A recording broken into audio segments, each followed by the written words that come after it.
સુરતના ઉત્તરાયણ વિસ્તારમાં ચોંકાવનારી ઘટના સામે આવી છે, જ્યાં પાડોશીએ જ બદલો લેવા માટે ઝેરી લાડુ ખવડાવીને પરિવારને મોતને ઘાટ ઉતારવાનો પ્રયાસ કર્યો હતો.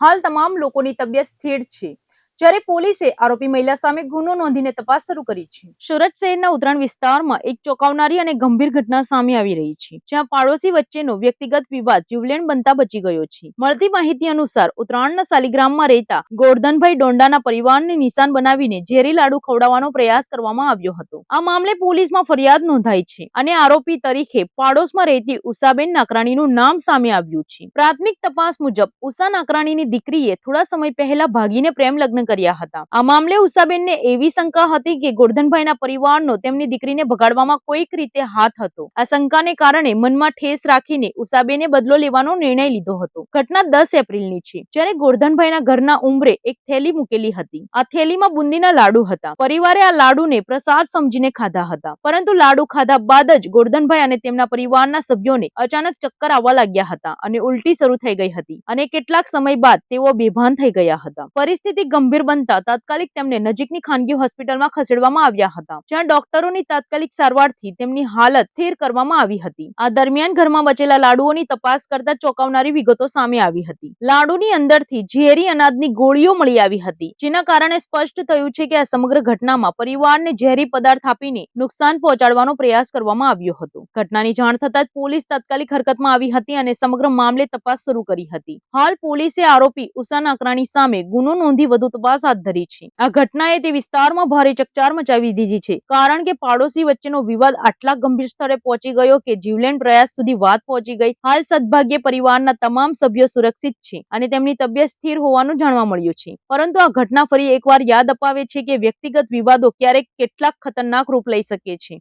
સુરત શહેરના ઉત્તરાયણ પોલીસ સ્ટેશન હદ વિસ્તારના શાલિગ્રામ સ્ટેટસ એપાર્ટમેન્ટ ખાતે રહેતા ગોરધનભાઈ વશરામભાઈ ડોંડા કે જે પોતાના પરિવાર સાથે રહે છે, એમની સાથે તારીખ 10/4/2026 ના રોજ જે બનાવ બનેલો છે, એ બનાવની એ રીતની હકીકત છે કે ગોરધનભાઈ જે પોતાના ફ્લેટની નીચે જે એમના મિત્રો સાથે બેઠા હોય છે, ત્યારબાદ એ બપોર બાદ પોતાના ઘરે આવે છે. તો એમના ઘરે જ્યારે આવે છે તો એમના જે એપાર્ટમેન્ટ જે છે એના દરવાજે જે લોખંડની ગ્રીલ છે અને લાકડાનો દરવાજો, આ બંને વચ્ચેના ભાગમાં એક ટ્રાન્સપરન્ટ જે પ્લાસ્ટિકની પોલિથીનની બેગ હોય છે, જે બેગની અંદર એક પીળા કલરનો લાડવો અને બીજો ચૂરમું જે બનાવેલો લાડવો હોય છે એ ત્યાં પડેલો હોય છે. એટલે ગોરધનભાઈને એવું થાય છે કે આ જે કોઈ પ્રસાદી છે એ પોતાના ઘરની બહાર મૂકી ગયું છે અને પોતાના ઘર માટેની આ પ્રસાદી છે.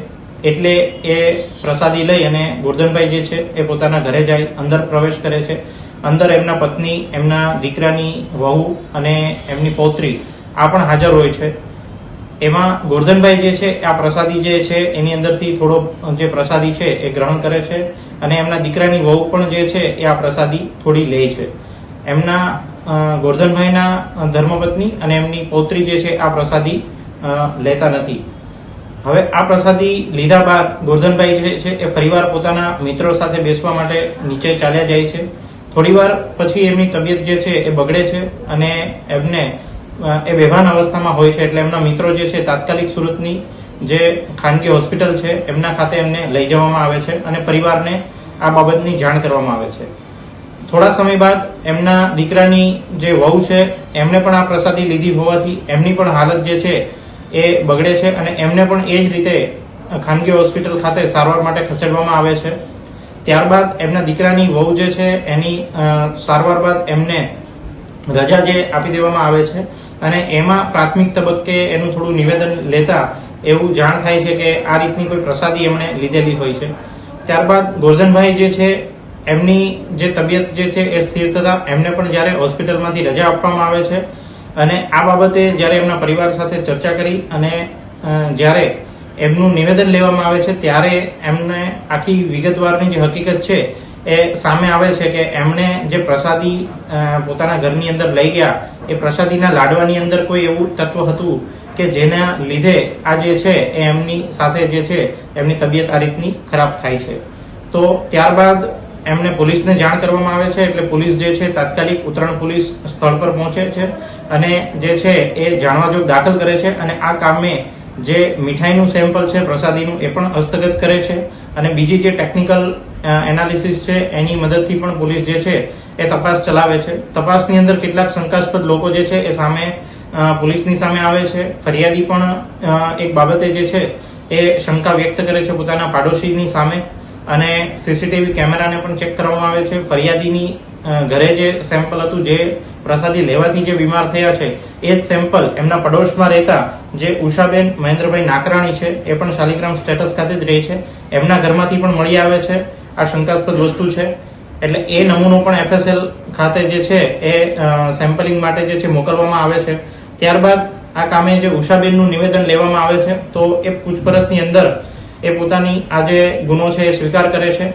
એમાં આ કરવા પાછળનું કારણ એવું છે કે એમની જે દીકરી છે એમણે થોડા સમય પહેલા જે પ્રેમ લગ્ન કરી લીધા હોય, તો એમનું એવું માનવું હતું કે આ જે સામેનો જે પરિવાર છે, જે ફરિયાદીનો પરિવાર, એમનો આમની પાછળ હાથ છે, અને એમનું મન દુઃખ રાખી અને એમણે જે છે એ આ પ્રસાદીના જે લાડવા હતા એની અંદર જે ઊંઘની જે ગોળીઓ છે એ ભેળવી અને એમના જે ફરિયાદી છે એમના ઘરના દરવાજા આગળ મૂકેલ હતી. તો આ કાપે અત્યારે જે આરોપી છે એમના પાડોશી છે ઉષાબેન મહેન્દ્રભાઈ નાકરાણી, એમની કાયદેસરની કાર્યવાહી છે એમની સામે કરવામાં આવી રહેલ છે. અને જે ઉત્તરાયણ પોલીસે જે છે એ તાત્કાલિક આ ગુનાના કામે પોતાના તપાસની ટીમ છે એને એક્ટિવ કરી અને આ ગુનાનો જે છે એ ભેદ અત્યારે ઉકેલી નાખેલો છે.